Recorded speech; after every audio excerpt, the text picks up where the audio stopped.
تو اس وجہ سے وہاں قلت ہو گئی. قلت ہونے کے بعد وہ لوگ ڈیفالٹ کی پوزیشن پہ چلے گئے. اب پاکستان میں عمران خان صاحب کیا کرتے تھے؟ ان کے بھی یہی حالات تھے. انہوں نے بھی نو پبلک فائنینسنگ. کیوں کہ وہ مجھے لگ رہا ہے کہ وہ زیادہ ان کو جو مائنڈ تھا وہ کمیونزم کی طرف تھا. کمیونزم یعنی رشیا اور چائنا کی طرف, کیونکہ رشیا چائنا کے بھی وزٹ آئے. چائنا سے بھی یہ 4 ارب روپے لا کے انہوں نے اسٹاک مارکیٹ میں ڈالے تھے ادھار. اس کے علاوہ 3 ارب ڈالر جو یو اے ای سے بھی لائے تھے, جو انہوں نے کہا تھا صرف دکھانے کے لیے ہم اکاؤنٹ میں رکھیں گے. تو یہ $7 بلین تھے ان کے پاس. اور آئی ایم ایف سے بھی قسطیں ملی ہوئی تھیں, تو وہ بھی کم از کم ان کے پاس 15-16 ارب ڈالر بن چکا تھا, جو مختلف ممالک سے ایڈ وغیرہ لے کے. تو یہ بیٹھ کے کھاتے. انہوں نے پبلک فائنینسنگ کوئی نہیں کی, کسی کو کوئی پیسہ نہیں دیا, کیونکہ کمیونزم میں یہ ہوتا ہے کہ تمام پیسہ اسٹیٹ کے پاس ہوتا ہے, کوئی پرائیویٹائزیشن کی طرف نہیں جاتے. یعنی کہ پرائیویٹ لوگوں کو, پرائیویٹ کمپنیز کو پیسہ نہیں دیا جاتا, یا ان کی جو بزنس ہیں ان کو اسٹیٹ آؤٹ کیا جاتا ہے, ان کی مالکیت نہیں دی جاتی. تو عمران خان صاحب اس نظریے پر, اس آئیڈیالوجی پہ کام کر رہے تھے. اور وہ لوگ خود بھی پیسہ رکھ کے, بجائے اس کے کہ وہ پبلک فائنینس کرتے یا امپورٹ بل کو کم کرنے کے لیے کچھ ٹیکسز لگاتے, تاکہ باہر کی چیزیں ہم لوگ زیادہ استعمال نہ کرتے اور ہمارا پیسہ جو ہے وہ ہمارے ملک میں انفلیشن جاتا. انہوں نے یہ سب ہونے دیا, خود خاموشی سے پیسہ کھانا شروع کر دیا. اب پاکستان کی اسٹیبلشمنٹ بھی تھی, وہ بھی یہ سب کچھ دیکھتی رہی. اس کے بعد آگے چلیں کہ جب ایسی کنڈیشن آتی ہے تو پھر پڑوسی ممالک کیا کرتے ہیں. سری لنکا کے ساتھ جو ہے 3.5 بلین کا,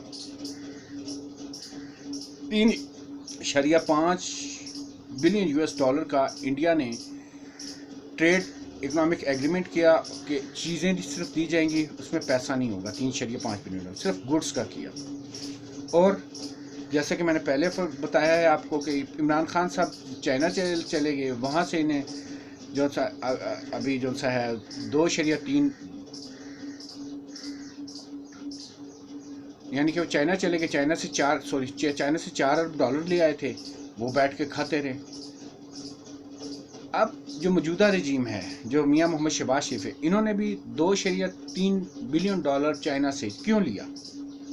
کیونکہ پیسہ تو کھا چکے تھے. انہوں نے تو کوئی فائنینسنگ, کوئی ایسی چیز نہیں کی, کوئی امپورٹ ختم نہیں کی, کوئی امپورٹ بل پہ ٹیکسز نہیں لگائے, کوئی سبسڈی ختم نہیں کی, اور انہیں تو پتہ ہی نہیں تھا کہ حکومت چلاتے کیسے ہیں. تو یہ سب چیز چلتی رہی, اور اینڈ رزلٹ یہ ہوا کہ پاکستان کے پاس جو سے ہیں وہ ریزرو کم ہو گئے, اور ادھر سری لنکا جو ہے وہ ڈیفالٹ پوزیشن پہ چلا گیا. اب یہ میں نے پڑوسی ملکوں کو بتایا کہ جب ایسے حالات ہو جاتے ہیں, کمزوری اکنامیکل آ جاتی ہے ملک میں, تو پڑوسی کیا حقوق ادا کرتے ہیں. تو چائنا نے آپ کو 2.3 بلین روپیز دیے ابھی, اور 3.5 بلین کا سری لنکا کے ساتھ انڈیا نے کیا ایگریمنٹ. یہ دونوں کو تھوڑی سی سپورٹ ملتی ہے. لیکن آگے چلیں. اب اس کے بعد آگے کیا ہوا؟ اس کے بعد آگے آئی ایم ایف کا آ گیا.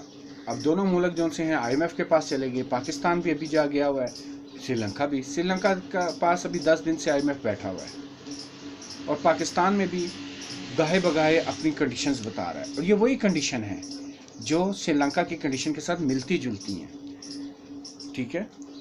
اب فرق کہاں پر آ رہا ہے؟ فرق یہاں پر آ رہا ہے کہ سری لنکا میں جو بکسے صاحب کی ہے, کوٹ براج بکسا جو صدر ہیں, اور جو وزیر اعظم ہے رنیل وکرم سنگھ ہے, ان کی حکومت کو تو کسی نے عدم اعتماد کے ذریعے فارغ نہیں کیا.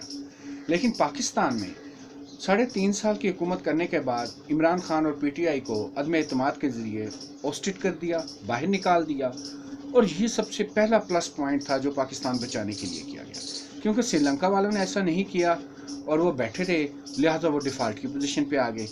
ہماری جو اسٹیبلشمنٹ تھی اور جو ہماری پولیٹیکل پارٹی تھی, انہوں نے عدم اعتماد لایا. عدم اعتماد لا کے انہوں نے ان کو فارغ کیا, عمران خان صاحب لوگوں کو, اور جون سا ہے ملک پہ دوبارہ اس کے لیے ٹیکسیز اور یہ امارات اور یہ سارا کچھ, اور ایم ایف کے ساتھ اپنے کیا نام ہے لون لینے, اور ملک کو دوبارہ ترقی کی راہ پہ گامزن کرنے کے لیے انہوں نے بڑے سخت قسم کے اقدامات کیے. اور یہی سخت اقدامات جو ان سے ہیں اس وقت آئی ایم ایف دونوں ملکوں سے کہہ رہا ہے. سری لنکا کو بھی انہوں نے یہی کہا ہے, اینٹی کرپشن کو اینڈ کریں, سبسڈی کو اینڈ کریں, انرجی پر, آئل پر, الیکٹریسٹی پر, گیس پر, اور انکریز ٹیکسز, اور لوگوں پر ٹیکس لگائیں 400% ٹیکس. اب اس سے ہوا کیا، ان کا انفلیشن سور کر گیا، ان کی گڈس کی قیمت بہت زیادہ بڑھ گئی۔ اب پاکستان میں کیا ہوا، پاکستان میں کیونکہ ہم نے آسٹٹ کر دی تھی، یعنی کہ ختم کروا دی تھی عمران خان کی حکومت عدم اعتماد سے، اب ہمارے آگے چیلنج کیا تھا، ہمارے آگے چیلنج یہ تھا کہ ملک کی معیشت کو دوبارہ کیسے واپس لایا جائے۔ اس کے لیے میاں محمد شہباز شریف نے جو سخت اقدامات کیے، اور اس کے بعد چائنا سے $2.3 بلین ہمیں ملے $، اس کے بعد IMF سے ہم نے پروگرام انیشیٹ کیا ہوا تھا، اس کے جو پیسے ملتے ہیں اس کے لیے بھی 3 کنڈیشن پاکستان میں لگا دی انہوں نے، ایک کرپشن اینڈ کریں، دوسرا ٹیکسز لگائیں، تیسرا سبسڈی ختم کریں۔ لیکن یہ سری لنکا کے مقابلے میں بہت کم ہے ابھی بھی، یہ جو ٹیکسز ہیں، یہ سبسڈی جو ختم کی گئی ہے، یہ جو کرپشن کا ختم کرنے پہ، یہ سری لنکا کے مقابلے میں بہت کم ہے۔ اگر بالکل ڈیفالٹ کی پوزیشن پہ پاکستان چلا جاتا، یہ لوگ 4 سال پورے کرتے تو ہم نے ڈیفالٹ ہو جانا تھا، اس میں کوئی بھام باقی نہیں ہے۔ اگزامپل آپ کے سامنے سری لنکا کی پڑے گی، لوگ ایسے لگے ہوئے ہیں، لیکن جو حقیقت ہے وہ حقیقت ہے۔ اب ہوا کیا، اب سری لنکا ڈیفالٹ ہونے کے بعد آرمی نے سنبھالا، آرمی پیٹرول پمپوں پہ آئی، آرمی جل سے جلوسوں کو۔ اب پاکستان آرمی کے لیے یہ تھا کہ یا ہم 4 سال کے بعد ہم اور عوام آمنے سامنے ہوں۔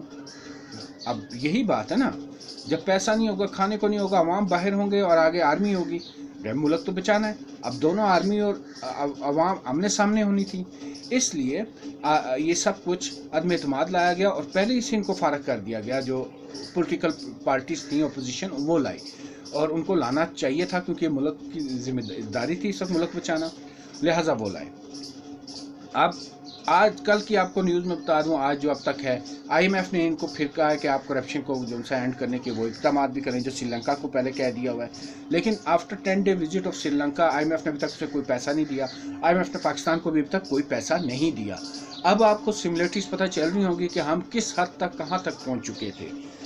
اب اس سے اگلی مین چیز کیا ہے، اس سے اگلی مین چیز یہ ہے کہ اس وقت دنیا پوری انرجی کرائسس میں ہے، اس میں کوئی شک نہیں ہونا چاہیے۔ پاکستان پہ جب پہلے IMF سے عمران خان صاحب نے قرضہ لیا، اگر اس وقت سبسڈی کو ختم کر دیتے، اس وقت سبسڈی جو ڈیمانڈ تھی IMF کی وہ 35 سے 50 روپے تھی۔ آج ہمیں پیٹرول کے اوپر 150 روپے لیوی ٹیکس سمیت نہ بڑھانے پڑتے، 120 سے 150 روپے تک اوپر نہیں جانا تھا انہوں نے۔ یہ ہمارا مسئلہ آج سے 3.5 سال پہلے 25-50 روپے میں ختم ہو رہا تھا، لہٰذا اس سے اندازہ لگا لیں بیوقوفی کی حد کیا ہے، اور 4 سال بعد یہ تو 3.5 کیا 450 روپے سے اوپر پیٹرول چلا جانا تھا۔ اگر 4 سال کے بعد ان کی حکومت ختم ہوتی اور کوئی اور رجیم آتی تو IMF نے اس وقت 250-300 روپے ٹیکس کہنا تھا، سبسڈی اور ٹیکس ملا کے کہ انکریز کرو پیٹرول۔ یہ حقیقتیں ہیں، جلد سے جلوس ضرور کریں، جو اپنی لوگوں کو ویڈیو بھی ضرور دکھائیں، جو اپنی اصل کارکردگی ہے وہ بھی تو دکھا دیں کہ آپ نے کیا کیا۔ اب تک یہی تھا، انشاءاللہ پھر حاضر ہوں گے مزید اپڈیٹ کے ساتھ۔ Thank you so much.